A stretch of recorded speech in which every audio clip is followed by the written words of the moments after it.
அல்லேலூயா. இயேசுவின் நாமத்தினாலே யுத்தத்துக்கு அப்புறம் எழுப்புதல்னு ஒரு காரியத்தை எழுதிக்கிட்டு இருக்கேன். ஒரு பயங்கரமான யுத்தம் வரப்போகிறது. அழைக்கப்பட்டவர்கள் மட்டும், அழைக்கப்பட்டதில் அர்ப்பணிக்கப்பட்டவர்கள் மட்டும், உண்மையாய் தேவனை சேவிக்கிறவர்கள் மட்டும் தான் அந்த யுத்தத்தில் கடைசி வரை நிற்க முடியும். நான் அநேக நேரம் சொல்லுவேன், இந்த சுவிசேஷர்கள்லாம் இப்போ சுவிசேஷம் சொல்லுவது 1000 பேர் 2000 பேரை சர்ச்சைக்கு கூட்டி வச்சு அவங்கள ஆராதிப்பது எல்லாமே மத மாற்றங்கள். நான் மதம் மாற்றலை. நான் சாபப்பிடியிலிருந்தும் பாவப்பிடியிலிருந்தும் ஜனங்கள் விடுவிக்கப்படுவதற்கு அஸ்திவார உபதேசமாகிய சிலுவை உபதேசத்தை போதித்து தேவனுக்குள் நிற்கக்கூடிய பலத்தை போதித்து கொண்டிருக்கிறேன். அநேகர் ஆசீர்வதிக்கிறார் அல்லது அபிஷேகம் பெறு ஏதோ ஒரு காரியங்களில் கிளர்ச்சியை உண்டு பண்ணி அவர்களை தேவனுக்குள் நிற்க வைத்து தேவனுக்குள் நிற்க விடாமல் இந்த ஊழியர்களே தடை பண்ணி அவர்களை இந்த உலகத்திலும் சாரவிடாமல் கிறிஸ்துக்குள்ளையும் பலனாய் வாழக்கூடாதபடி இவர்கள் போதனை அப்படி அமைகிறது. இவர்கள்தான் நான் இப்போ சொன்ன இவர்கள்தான் மெய்யாய் கிறிஸ்துவை பின்பற்றுபவர்களுக்கு எதிரியாய் மாறுவார்கள். அழைக்கப்பட்டவர்களுக்கும் அழைக்கப்படாதவர்களுக்கும் பெரிய வித்தியாசம் உண்டு. மெர்சியம்மாலாம் இருக்குன்னா இவங்க சாபத்திலிருந்து விடுதலை ஆனது மட்டுமல்ல, இவங்களுடைய அழைப்பு தேவனுக்குள்ளே இருக்கிறதுனால தான் தேவனுக்காய் வைராக்கியம் பாராட்ட முடிகிறது. நீ ஏன் வரல, நான் வரல, மாடு கட்டியிருக்கு, அது சரியில்லை, பிள்ளைக்கு உடம்பு, இதெல்லாம் வேற பகுதி. நீ இந்த யுத்தத்தில் நிற்கிறவங்க மேலோட்டமாய் தேவனை சேவிக்கிறவர்கள் எல்லாம் எதிர்ப்புறத்தில் நிற்பறாங்க. வைராக்கியமாய் தேவனை சேவிக்கிறவர்கள் அழைக்கப்பட்டவர்கள்லாம் இன்னொரு பகுதியில் நிற்பார்கள். இந்த யுத்தம் கொடியதாக இருக்காங்க. மல்கியாவில் சொல்லியிருக்கிறார், ஊழியம் செய்கிறவனுக்கும் செய்யாதவனுக்கும் ஒரு பெரிய வித்தியாசத்தை ஏற்படுத்துவேன். இன்னும் பஞ்சம் வருகிறது, அது வசனத்தினால் உண்டான பஞ்சம். அந்த பஞ்சத்தினால ரொம்ப அடிபட்டு போகும். இந்த கொடிய யுத்தத்தில் நிறைய இருக்குது. அந்த காரியங்களில் நிறைய பார்த்தேன். இப்போ மதமாற்ற தடை சட்டம் சத்தீஸ்கரில் போட்டிருக்காங்க. ஒரு ஆள்கிட்ட போய் இயேசுவை சேருன்னு சொன்னாலே உங்களுக்கு ஆயுள் தண்டனை.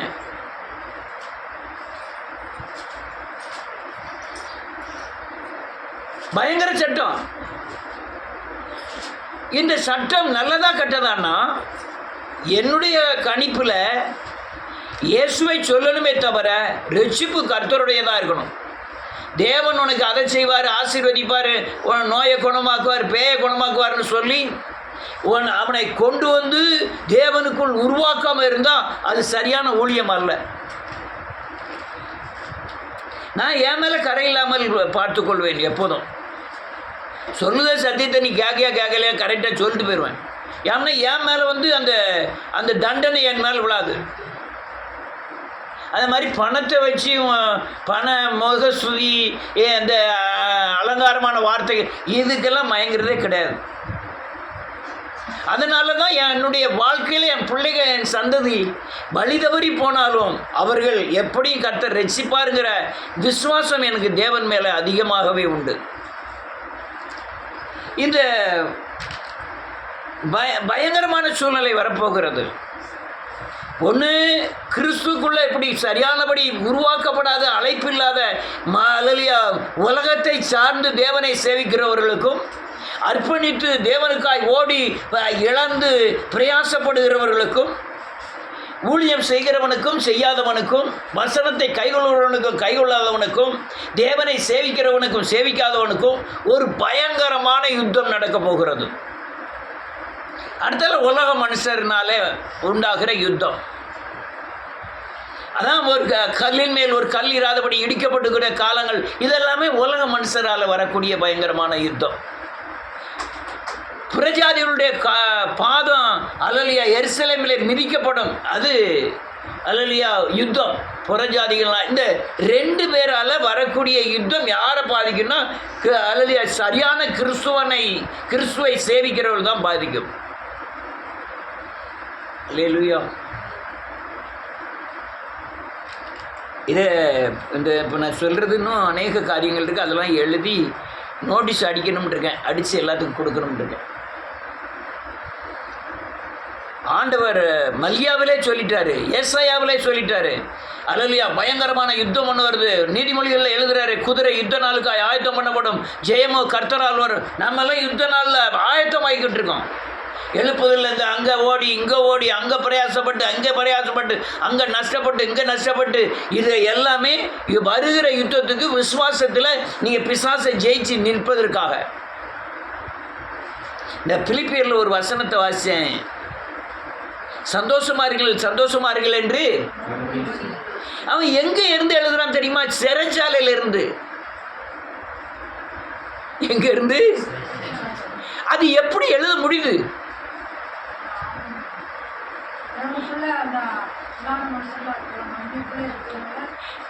இருக்கிறது சவுக்கடி, காலுங்கையும் தொழுமரத்தில் கட்டப்பட்டிருக்கு. அவன் கஞ்சி குடிக்காம இருக்கான் உள்ள.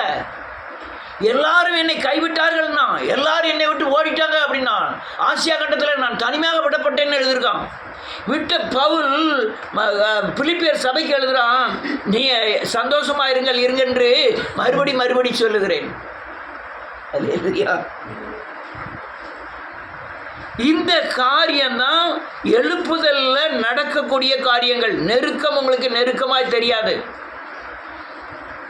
நீங்கள் பணத்தை சார்ந்தோ, பிள்ளைகளுடைய பாசத்தை சார்ந்தோ, உலகத்தின் மேன்மையை சார்ந்தோ அல்லையா நீங்கள் ஓடிக்கிட்டு இருந்தீங்கன்னா நீங்கள் எதிர்த்தரப்பில் தான் போய் நிற்கணும். இந்த யுத்தத்தில் இங்கே தேவன் தரப்பில் நிற்கிற எல்லாருமே விசுவாசத்தில் பலப்பட்டவர்களாக இருப்பார்கள். நிறைய சபைகளில் பார்க்க தோக்குறவர்களாக தான் அதிகமாக பார்க்க, நிறைய பேர் தோக்குறவரை தான் பார்க்க. ஏன்னா எதுக்கு நான் அப்படி சொல்கிறோம்னா, இயேசுவை சேவிக்க, உலக ஆஸ்திக்காக சேவிக்க. இவங்கெல்லாம் தோற்றவர். அல்லேலூயா. இந்த யுத்தம் பயங்கர கொடியதாக இருக்கும். அல்லேலூயா. அநேக தலைகள் வெட்டப்படும், அநேக ஆலயங்கள் இடிக்கப்படும். ஆனால் கிறிஸ்துக்குள்ள இருக்கிறவங்களுக்கு மேன்மையாய் தெரியும், புகழ்ச்சி அதை சமாதானமாய் தெரியும். மகிமையினால் நிரப்பப்பட்டிருப்பார்கள், அபிஷேகத்தினால் நிரப்பப்பட்டிருப்பார்கள், உன்னத பாக்கியமாய் காணப்படும். நீங்கள் சும்மெல்லாம் யாரும் வெட்டிட முடியாது. அதுக்கெல்லாம் தேவ திட்டம் வேணும், தேவனோட அழைப்பு வேணும். எல்லாரும் இரத்த சாட்சியெல்லாம் மறிச்சிட முடியாது. அல்லேலூயா. அவர் யாரை நியமிச்சிருக்கிறாரோ அவங்க மட்டும்தான் இரத்த சாட்சியெல்லாம் மறிக்க முடியும். அல்லேலூயா. இந்த காரியத்தை அல்லேலூயா நிறைய காரியம் எழுதுனேன், இப்போ ஞாபகம் இல்லை. அந்த எழுதி வச்சிருக்கெல்லாம் நோட்டீஸ் அடிக்கணும். இந்த காரியங்கள்லாம் எனக்கு ஜீரணிக்கவே முடியலை. பணம், அதிகாரம், நிர்வாகம், திறமைகள், தைரியம், படிப்பு, இது எல்லாமே இங்கே அடிபட்டு போகும். அல்லேலூயா. அன்பு, சமாதானம், எளியவர்கள், சிறுமைப்பட்டவர்கள், ஒன்றுக்கும் இல்லாதவர்கள், தேவனை மட்டுமே சார்ந்து வாழ்கிற ஐஸ்வர்யவான்கள், இவங்கெல்லாம் தப்பிச்சிருவாங்க. அல்லேலூயா. இரட்ட வேஷம், அல்லேலூயா, மறைமுகமான பாவங்கள், அல்லேலூயா, சாபத்திலிருந்து விடுதலையாகாத தன்மைகள், இவங்க எல்லாமே மாட்டிக்கிடுவாங்க இயேசுவின் நாமத்தினால. அல்லேலூயா. வாசிப்போம் 9வது வசனமும் 10வது வசனமும். ஆமென். அடைக்கலமானவர். ஆமென். நல்ல காலங்கள், நெருக்கப்படுகிற காலங்களில் அவர் மட்டும்தான் சிறுமையானவர்களுக்கு, அல்லேலூயா, நெருக்கப்படுகிறவர்களுக்கு அவர் தான் தஞ்சமானவர். வேற எந்த பாதுகாப்பும் உங்களுக்கு பாதுகாக்கவே செய்யாது. பணம், படிப்பு, உங்கள் சரீர பலன் எதுவுமே உங்களை பாதுகாக்காது. அல்லேலூயா. அதனால தான் போன வாரத்துக்கு முந்தின வாரம் சொன்னேன், நன்றியோடு கொடுத்து, படிப்பு, ஆசி, அந்தஸ்து, இது எல்லாமே ஆசீர்வாதம் அல்ல. எனக்கு எது ஆசீர்வாதம்? நான் விசுவாசத்தினால ஒரு கிரியை செய்கிறேனே, அதுதான் எனக்கு ஐஸ்வர்யமாய் மாற்றும். நீ எந்த பணம் இருந்தாலும் குறிப்பிட்ட செலவுக்கு அது அவங்க சேரவே செய்யாது. ஆனால் விசுவாசம் நீங்கள் எந்த நிலைமையில் இருந்தாலும் கிரியை செய்யும். அல்லேலூயா. அடுத்த 10வது வசனம், இல்லை உம்மை நாமத்தை அறிகிறதற்காக உம்மை தேடுகிறவர்கள் அல்லேலூயா தப்பித்துக் கொள்ளுவார்கள். இந்த இடத்துல நாமம்னு என்ன எழுதி, நாமம்னா என்ன அர்த்தம்னா, அலைஸை பற்றி தெரியுமா? செம்பநல்லூரில் போய் கேட்டு பாருங்க அலைஸை பற்றி. அது என்னது? யார் நாமம்? அலைசு நாமம். தீமோத்தேயை பற்றி கேட்டு பாருங்க கடையத்தில். அப்படி ஒரு துள்ளினாம்னா, இப்படி ஒரு துள்ளினாம்னா அப்படி அங்கே ஓடுவான் அங்கே ஓடுவான். என்னது? அவனுடைய மேன்மை புகழ்ச்சியை குறித்து சொல்கிறாங்க. அல்லேலூயா. ஒரு மனிதனுடைய அதான் நாம அங்கே எழுதியிருக்கு. அப்போ என்ன அர்த்தம்? இயேசுவின் மகத்துவத்தை குறித்து நீங்கள் அறிஞ்சீங்கன்னா தப்பிச்சுக்கிடலாம். இந்த பைபிள் இருக்குல்ல, அந்த மூளையில் உண்டாகிற அறிவுக்காக அது எழுதப்படவே இல்லை. மூளையிலிருந்து வர அறிவுக்காக எழுதப்பட்டதெல்லாம் என்ன தெரியுமா? திருக்குறள், திருவாசகம், வேற என்னெல்லாம் இருக்கு? குண்டலகசி, சொல்லுமா? சீவக சிந்தாமணி, இதெல்லாம் அறிவுக்காக எழுதப்பட்டது. 1 அடியில் உலகத்தையே அளந்துட்டான் யார்? திருவள்ளுவர். அறிவுக்காக, புத்திக்காக எழுதப்பட்டது. ஆனால் இந்த பைபிள் அறிவுக்காக எழுதப்பட்டதில்லை, இருதயத்தின் ஞானத்துக்காக எழுதப்பட்டது. இங்கேயும் அறிவு இருக்கு, இங்கேயும் அறிவு இருக்கு, இங்கேயும் ஆலோசனை இருக்கா, இங்கேயும் ஆலோசனை இருக்கு, இங்கேயும் அல்லேலூயா போதனை இருக்கு, இங்கேயும் போதனை இருக்கு, இங்கேயும் உணர்த்தல் இருக்கு, இங்கேயும் உணர்த்தல் இருக்கு, இங்கேயும் உணர்ச்சி இருக்கு, இங்கேயும் உணர்ச்சி இருக்கு, இங்கேயும் ஏவுதல் இருக்கு, இங்கேயும். அப்போ இங்கே உள்ளதுக்கு தான் பைபிள் எழுதப்பட்டிருக்கு. நீ பிஏவோ எம்காமோ படித்தவன்ட்ட போய் இந்த பைபிளை காமிச்சு ஒரு வரிக்கு கூட அவனால் அர்த்தம் கண்டுபிடிக்க முடியாது, வாசிக்கவும் முடியாது. யாரால் நியமிக்கப்பட்டிருக்காங்களோ, யாரை தேவனை விசுவாசிக்கிறாங்களோ அவங்க மட்டும்தான் பைபிளே வாசிக்க முடியும். தெரியுமா உங்களுக்கு? இங்கிலீஷை கொடுத்தா கடற்கடன்னு வாசிப்பான், பைபிளை கொடுத்தா அவனுக்கு வாசிக்க முடியாது. அல்லேலூயா. அதனால இந்த மூளை அறிவுக்காக எழுதப்பட்டதல்ல, தேவனை அறிந்தவன் தான் இருதயத்தில் தன்னை தாழ்த்தி அவரை அறிந்து கொள்ள முடியும். அல்லேலூயா. நீ அறியணும், தேவனை அறியணும்னா உங்கள் இருதயத்தில் தாழ்மை இல்லாமல் இயேசுவை நீங்கள் அறிந்துவிடவே முடியாது. பெருமை உள்ளவனுக்கு ஆமென், மேட்டின்மை சிந்தை உள்ளவன்கிட்ட கிட்டே வரமாட்டார் கர்த்தர். அப்போ எங்கே தாழ்மையை நீங்கள் அணிந்து கொள்ளுகிறீங்களோ அங்கே தான் தேவன் தன்னை அறிகிற அறிவை உங்களுக்கு தருவார். அதுதான் உங்களை பாதுகாக்கும். அல்லேலூயா. உங்களை பாதுகாக்கிறவர் இன்னார் என்று நீங்கள் தெரியலன்னா எப்படி விசுவாசிக்க முடியும்?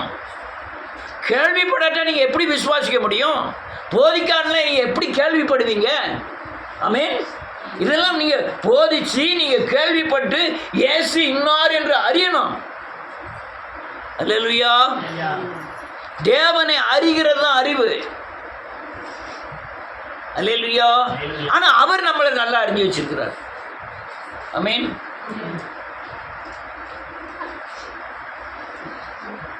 அவர் நம்மளை என்ன செஞ்சிருக்காரு? நல்லாவே அறிஞ்சு வச்சிருக்கிறார். அல்லேலூயா. நன்றியோடு கூட துதிக்கிறேன் இயேசுவின் நாமத்தினாலே. வாசிப்போம் 139வது சங்கீதம்.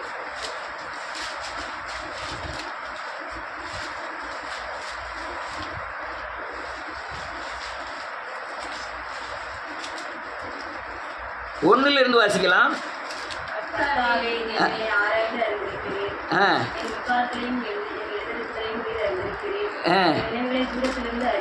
ஒரு நிமிஷம். கர்த்தாவே, நீர் என்னை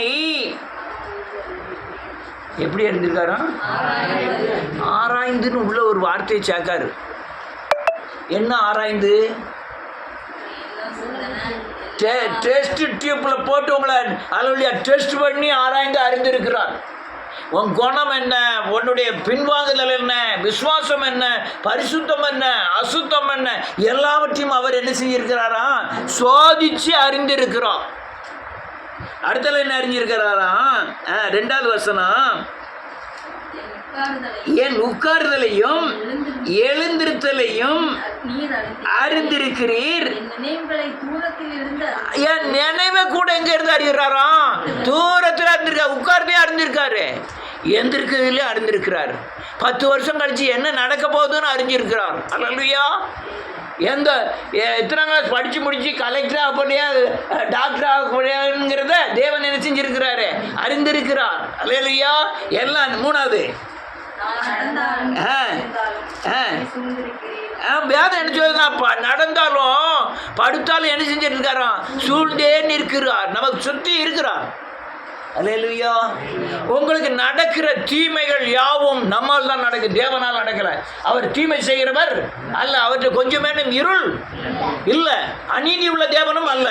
அவன் பொல்லாங்கினாலே சோதிக்கப்பட்டு சிக்குண்டு சோதிக்கப்படுகிறான். அப்போ நம்முடைய கிரியைகளுக்கு பலன் தான் என்னது? சோதனை. என்னது?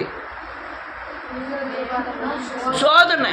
உன் நினைவு துஷ்ட என் நினைவுகளுக்கு தக்கனதான் உங்கள் சரீரத்தின் பலவீனங்கள். உங்கள் முன்னோர்கள் செய்த சாபத்தின் சக்திக்கு தான் தண்டனை. இது தேவன். ஆனால் இதெல்லாம் என்ன செஞ்சிருக்கிறாரு? அறிந்து இரக்கமுள்ளவராக இருக்கிறார். அடுத்தல சரியும்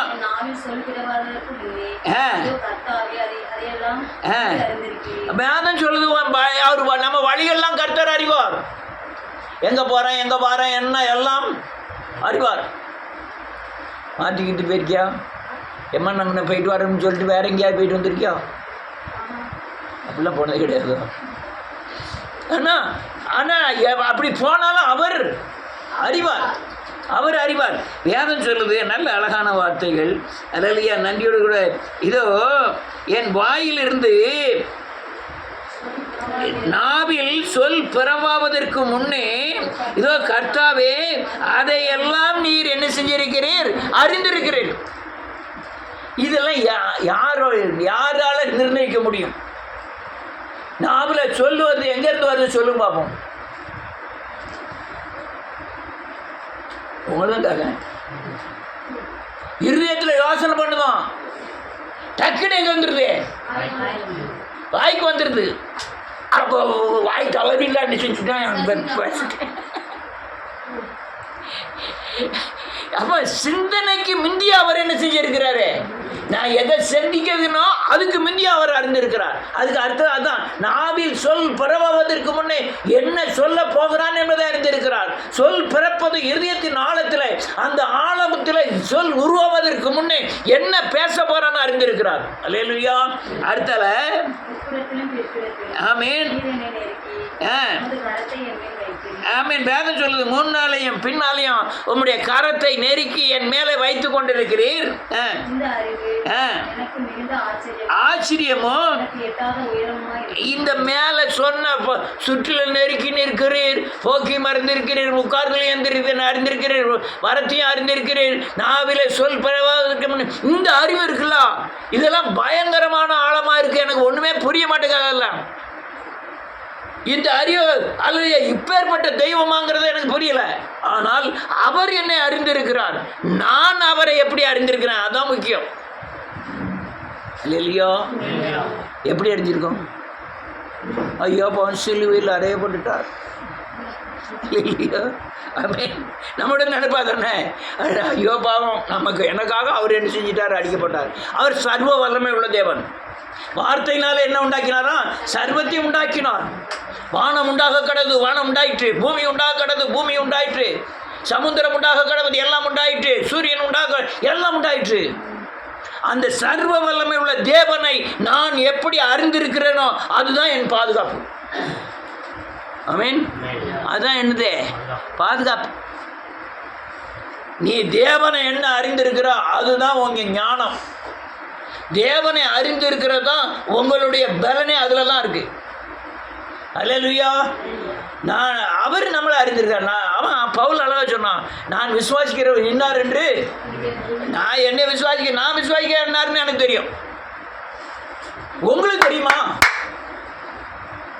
நம்ம எதிலிருந்து விடுதலை ஆனோமோ அதில் வல்லவர் நம்ம நினைக்கிறோம். நம்ம செய்வனை பிடியிலிருந்து வந்தாருன்னா ஓஹோ அவர் செய்வனை மாத்திரம் நல்லா குணமாக்கிடுவார். ஒருத்தன் சொல்கிறான் எனக்கு காய்ச்சல்லேருந்து குணமாக்கிறாரு, அவருக்கு பலன் காய்ச்சல்லேருந்து குணமாக்க மட்டும்தான் வல்லமை உள்ளது. ஒருத்தன் கேன்சரில் சாப்பிட்றான்னு டாக்டர் சொல்லிட்டான், அந்த கேன்சரே இல்லாமல் ஆக்கிட்டாரு. அவன் நினைக்கிறான் ஓ கேன்சரில் கேன்சரை குணமாக்கினவர் அவருக்கு அது மட்டும்தான் என்ன செய்ய முடியும்னு நினைக்கிறோம். அவர் சர்வ வல்லமை உள்ளவர். அப்போ என்ன அர்த்தம்? நான் என் தேவனை அறிவதற்கு என் அறிவு எவ்வளோ பயன்படுதோ அதுதான் அதை நிர்ணயிக்கிறேன். என் அறிவின்படி நான் தேவனை எதை பார்க்கிறேனோ அவர் பலசாலி, அவ்வளோதான் பலசாலி நான் நினைக்கிறேன். சொல்லுதெல்லாம் புரியுதா? ஆமென். இது படிப்பறிவு கிடையாது, தேவனை அறிகிற அறிவு. நீங்க வேணும் என்ன சொல்ல தெரியுமா? இதுக்கு மேல அவருடைய மகத்துவங்களை அறியக்கூடிய அறிவு தேவை. ஆமென். அநேகருடைய நினைப்பு ஆண்டவர் சிலுவையில் அறையப்பட்டார், மரியாள் மடியில் குழந்தைய மாதிரி இருக்கிறாரு, அவரு ஐயோ பாவம் எல்லாரும் சேர்ந்து அடிச்சு போட்டாங்க. யார?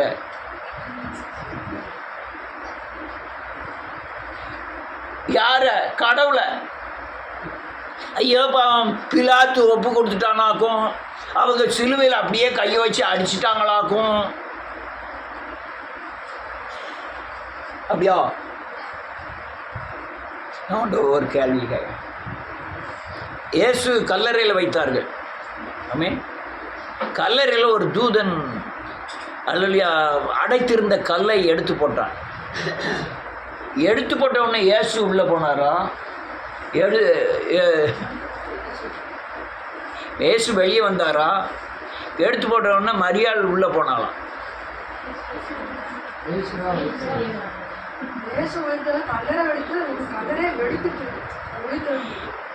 கல்லையில் புரட்டி போட்டாலும் ஒரு வசனம் இருக்கும், மத்தேயு 27.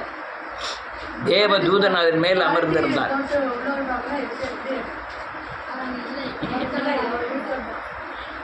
அநேகர் என்ன சொல்லலாம், இந்த கல்லை புரட்டி போட்டதுனால தான் இயேசு எப்படி வந்தாராம்? வெளியே வந்தார். உள்ளே இருந்தவர் வெளியே வர முடியாமல் உள்ளே முண்டிக்கிட்டு இருக்காரு. அதனால தேவ தூதன் என்ன செஞ்சான்? கல்லை உடனே புரட்டி போட்டோன்னே இயேசு என்ன செஞ்சிட்டாரு? வெளியே இல்லை. நல்ல காலுங்க, கதவு பூட்டி இருக்க, சன்னல் பூட்டி இருக்க. அல்லையா தோமா சொல்கிறான், நான் விரலை வைத்து பார்த்தாலுடைய நம்ப மாட்டேன்னு சொல்கிறான். அவ்வளோ பூட்டி இருக்குதான் எங்கே வந்து நின்னாரு? வீட்டுக்குள்ளே வந்து அங்கே நடுவில் வந்து நிற்காரு. அப்போ பூட்டி இருக்க கல்லறையிலேருந்து வெளியே வர முடியாதா? அல்லேலூயா. வெளியே கல்லறைன்னா என்ன அர்த்தம்? கல் = அறை, கல்லினால் செய்யப்பட்ட அறை, கல்லறை. அல்லேலூயா. இது கல்லறையில் அவரை அடக்கி வைக்கிற முடியுமா? ரைட்டு. அவரை கொன்ற முடியுமா? அவரை சிலுவையில் அறைய முடியுமா? அப்போ அடிச்சாங்க.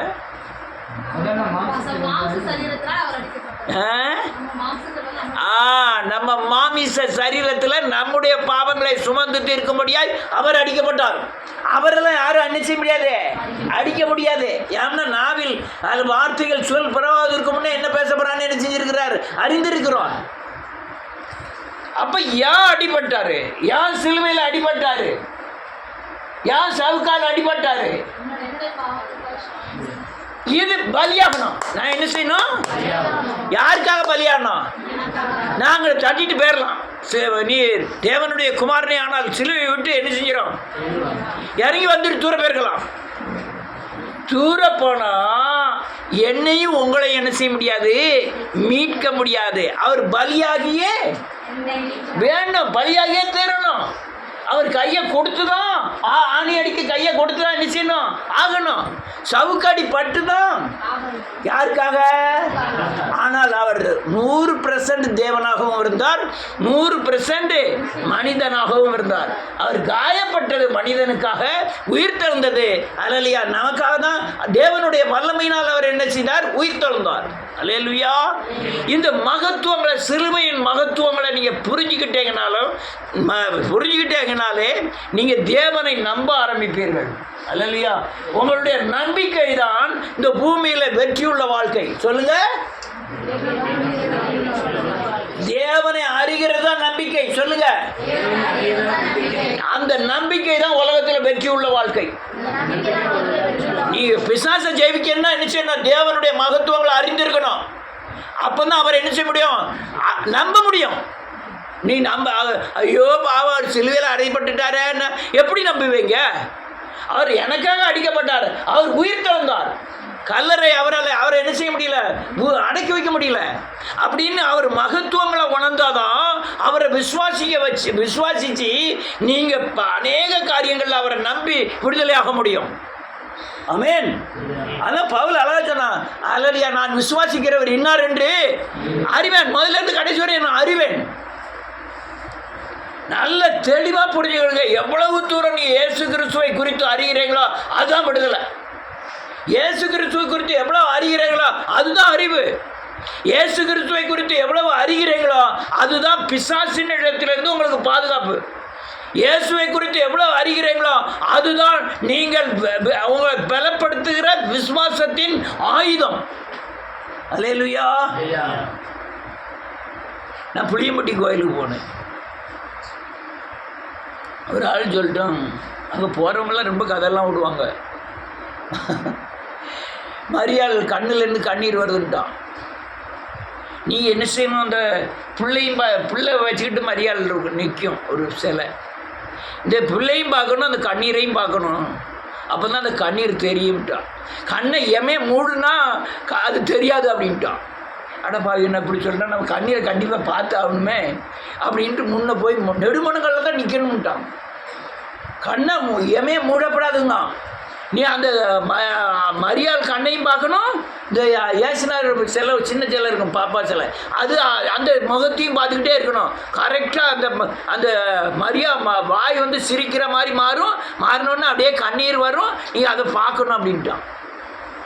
நானும் போய் முழங்கால் போட்டு எங்கள் அன்னை வேளாங்கண்ணியில் போய் மொட்டையை போட்டுட்டு போய் உட்காந்து எப்படியாவது கண்ணீரை பார்த்துடணும்னு உட்காந்துட்டு இருக்கேன்.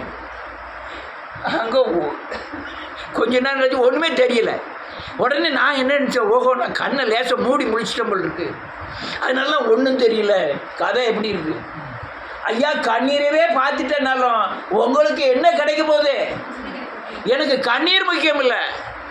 சிலுவையில் அடித்து உயிரில் எனக்காய் மறித்து அடக்கம் பண்ணப்பட்ட உயிர் தரலாம், அதுதான் எனக்கு மகத்துவம் தேவை. அவர் கண்ணீரை பார்த்து எனக்கு எதுக்கு? ஆமென். கண்ணீரே வடியட்டும். பிள்ளையார் பால் குடிச்சது என் கையில் வச்சு கொடுத்தேன் 1980, அது 90 இப்படி வச்சிருக்கேன். ஒரு சின்ன பிள்ளையார் சிலை இப்படி வைக்க அப்படியே உருன்னு உறிஞ்சிட்டு.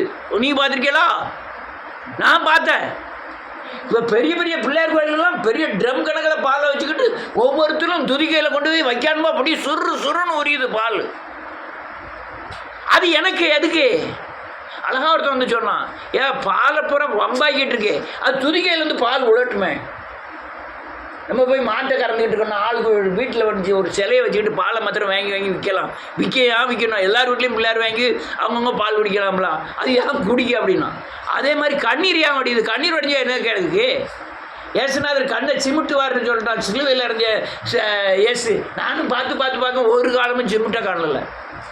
சிமிட்டது எனக்கு பெரிய காரியம் கிடையாது, சிலுவையில் அறையப்பட்ட காரியம் தான். அந்த மகத்துவங்கள் தான் பெரியது. அல்லேலூயா. நீங்கள் அறிய தான் உங்களுக்கு பாதுகாப்பு, அறிய தான் விடுதலை. நீங்கள் அறியும் போது தான் விசுவாசம் வரும், அறியும் போது தான் உங்களுக்கு பாதுகாப்பு வரும். அறிவதே ஞானம், அறிவதே உங்களுக்கு பாதுகாப்பு. ஆமென். நீங்கள் தேவனை அறியாமல் அந்த இந்து சாமியெல்லாம் கும்பிட போகும்போது ஒவ்வொரு சிலையில் முன்னால் போய் கும்பிட போகணும். யார் எங்கள் சித்தப்பா மகனுக்கு கல்யாணம் ஆனோடனே என்னைய எல்லா கோயிலுக்கும் கூப்பிட்டு போனாங்க. ஒவ்வொரு நாளைக்கும் ஒவ்வொரு கோயிலுக்கு போவாங்க. திருச்செந்தூர், பாவநாசம், அங்கெல்லாம் போவாங்க காரில். உடனே குட்டிப்பா நான் சும்மா தானே இருக்கேன், நீ சும்மா தானே இருக்க, வா காரில் இருக்கு. அங்கே போய் என்ன சாமின்னே தெரியாது, கும்பிட்டுக்கிட்டு போவோம். ஏம்மா இது என்ன சாமி? தெரியாதும்மா, ஒன்றுமே தெரியாது. ஆமாம், அப்போ என்ன பிரயோஜனம் கிடைக்க போகுது? அதே மாதிரி நம்மளும் இயேசுவை இன்னாருன்னு தெரியாமல் கும்பிட்டு என்ன பிரயோஜனம்? ஆமென். அவருடைய மகத்துவங்களை என்ன செஞ்சிருக்கணும் அறியணும். அவர் வார்த்தையாக இருக்கிறார், அவர் அக்னியாக இருக்கிறார், அவர் மகிமையாக இருக்கிறார். அவரால் செய்யக்கூடாத காரியம் பூமியில் ஒன்றுமில்லை, அவர் கூடாத காரியம் ஒன்றுமில்லை. அவருடைய மகத்துவங்கள் சிறந்தது. வார்த்தையினாலே சகலதையும் உண்டாக்கினார். நாசின் சுவாசத்தினாலே பிசாசை என்ன செஞ்சாரா அழித்தார். இதெல்லாம் புரிஞ்சாதான் நீங்க விசுவாசிச்சு ஜெயிக்க முடியும், இல்லைன்னா உங்களால ஜெயிக்க முடியாது. வாசிப்போம் 9:10 அதே சங்கீதம். சிறுமைப்பட்டவனுக்கு அடைக்கலமானவர், நெருக்கப்படுகிற காலங்களில் அவரே தஞ்சமானவர். ஆமீன் ஆமீன் ஆமீன் ஆமீன். இப்ப என்ன, சிறுமைப்பட்டவன் கர்த்தருக்கு அடைக்கலமானவரா நினைக்கணும்னா அவர் நாமத்தை என்ன செய்யணும் அறிந்து அவரை நம்ப முடியும். நெருக்கப்படுகிற காலங்களில் அவரே தஞ்சமாகணும்னா அவர் நாமத்தை அறிந்து அவரை என்ன செய்யணும் நம்பணும். அவர் உம்மை தம்மை தேடுகிறவர்களை அவர் கைவிடுவதில்லை, கைவிடாம காக்கணும்னா அவர் நாமத்தை அறிந்து அவரை என்ன செய்யணும் நம்பணும். அல்லேலூயா, நம்பணும். அதாவது இந்த சிலுவையை குறித்து எவ்வளவு தூரம் உங்களுக்கு புரிஞ்சிருக்கோ அவ்வளவு தூரம் விடுதலை. சிலுவையில் பலியான காரியம், சிலுவையில் விடுதலை கொடுத்த காரியங்கள்லாம் நான் சரியானபடி புரிஞ்சுக்கிட்டீங்கன்னா உங்களுக்கு சரியான ஒரு விடுதலை சுதந்திரிக்க முடியும். சிலுவையை புரியாமல் ஏதோ 4 வாக்குத்தத்தம் இருந்ததுன்னா, அது குழந்தையாக இருக்கும்போது குழந்தைய போல் பேசினேன், குழந்தைய போல் நடந்தேன், முதிர் வயதான போது குழந்தைக்குரியவர்களை விட்டு விட்டேன். ஆனால் சிலுவையின் தன்மையை புரிஞ்சுக்கிட்டீங்கன்னா எல்லாத்திலேருந்து உங்களுக்கு விடுதலை வந்துடும். அல்லேலூயா. இதெல்லாம் காரியங்கள். கர்த்தரை நம்புங்கள், உங்களை உயர்ந்த இடத்தில் வைப்பார். கர்த்தரை உங்களை ஆசீர்வதிப்பாராக. எல்லாரும் எழுந்து நிற்போம்.